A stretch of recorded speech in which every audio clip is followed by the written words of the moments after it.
আমার নবীরে যারা গালি দিয়েছে, আমার নবীর বিরোধিতা যারা করেছে, তার প্রত্যেকটা গালির জবাব দিয়েছে কোরআনে স্বয়ং আল্লাহ। চিল্লায় বলো ঠিক কিনা? ইংল্যান্ডে বর্তমানে সবচাইতে জনপ্রিয় যে নামটা গোটা ইংল্যান্ড কাঁপিয়েছে, ওই নামটা হচ্ছে MUHAMMAD। চিল্লায় এখন সুবহানাল্লাহ। মুহাম্মদ সবচেয়ে চয়েসফুল নাম তাদের কাছে। তোরা বলিস আমার নবী নির্বংশ লেজ কাটা, তোদের 14 গোষ্ঠীর আমি নির্বংশ বানায় দেব। তোদের নাম নেয়ার মতো কেউ থাকবে না, তোদের নাম নেবে আর মানুষ থুতু ফেলবে। চিল্লায় বলো ঠিক কিনা? আমার নবীর নাম নেয়ার সাথে সাথে সেখানে দুরূদ আছে না নাই? রাসূল সাল্লাল্লাহু আলাইহি ওয়াসাল্লাম যেদিকে যেতেন চারদিক দিয়ে লোক ভিড় করত।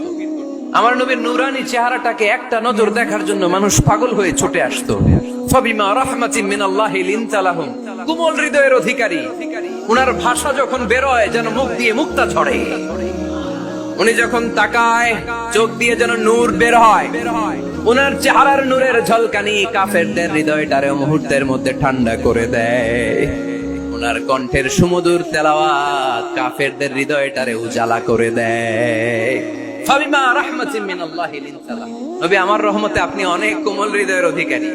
আমার নবী এত দিলদরিয়া, কাফেররাও যাতে কালেমার পথে চলে আসে কাফেরদের পিছনে পিছনে ঘুরতেন। ছোট বাচ্চারা রাতে না খেয়ে ঘুমায়, সারা রাত না খাইলে ক্ষতি হবে না? গ্যাস্ট্রিক হয়ে যাবে না? দেখবেন মা পিছনে পিছনে ছোটে, বাবা আয়, বাবা একটু খা, খায় না, ছেলে ঘুমায় যায়, মাটা পাগল পাড়া হয়ে ছোটে। আমার নবীও মক্কায় একটা কাফেরের জন্য জাহান্নামের আগুনে না পড়ে ওদের জন্য পাগল হয়ে পিছনে পিছনে ছুটতেন, পিছনে পিছনে যেতেন। আল্লাহ বললেন নবী ফালা আল্লাকা বাখিউন নাফসাকা আলা আসারিহিম ইল্লাম ইউমিনু বিহাদাল হাদিসি আসাফা। নবী হে, আপনি ওদের ভালোর জন্য ওদের পিছনে ছুটতে ছুটতে আপনি তো আপনার জানটারে শেষ করে দিবেন। আপনি তো নিজেরে শেষ করে দিচ্ছেন ওদের পিছনে ছুটতে ছুটতে। নবী গো, আপনি ওদের পিছনে ছুটতে ছুটতে নিজের জানটারে শেষ করে দিয়েন না। রহমতের নবী, সবার জন্য হৃদয়ে ভালোবাসা আছে না নাই?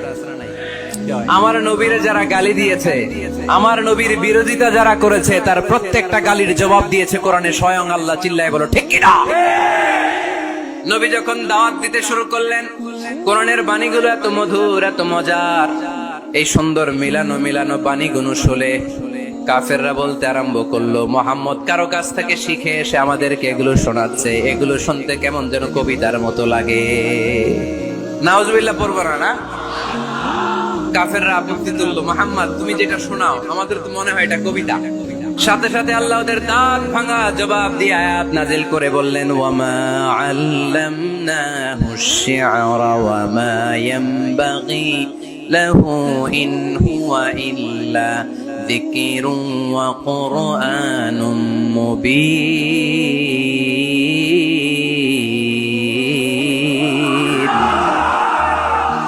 আমার নবী যা শোনায় এটা কবিতা না, আমার নবীর জন্য কবিতা জানা শোভনীয় না। আমার নবী যা শোনায় এটা উপদেশ বাণী, এটা হলো সুস্পষ্ট কোরআন। ঠিক কি না? আকাশ থেকে জবাব পাঠালো কে?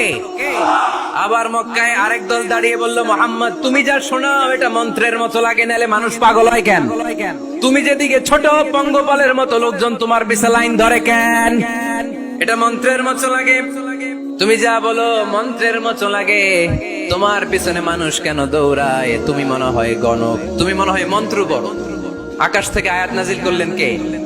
ওয়ালা বিকাউলি কাহিনিন কলিলাম মা তাযাক্কারুন। এটা কোনো মন্ত্র না, এটা কোনো গণকের বাণী না, বাণীটা কার?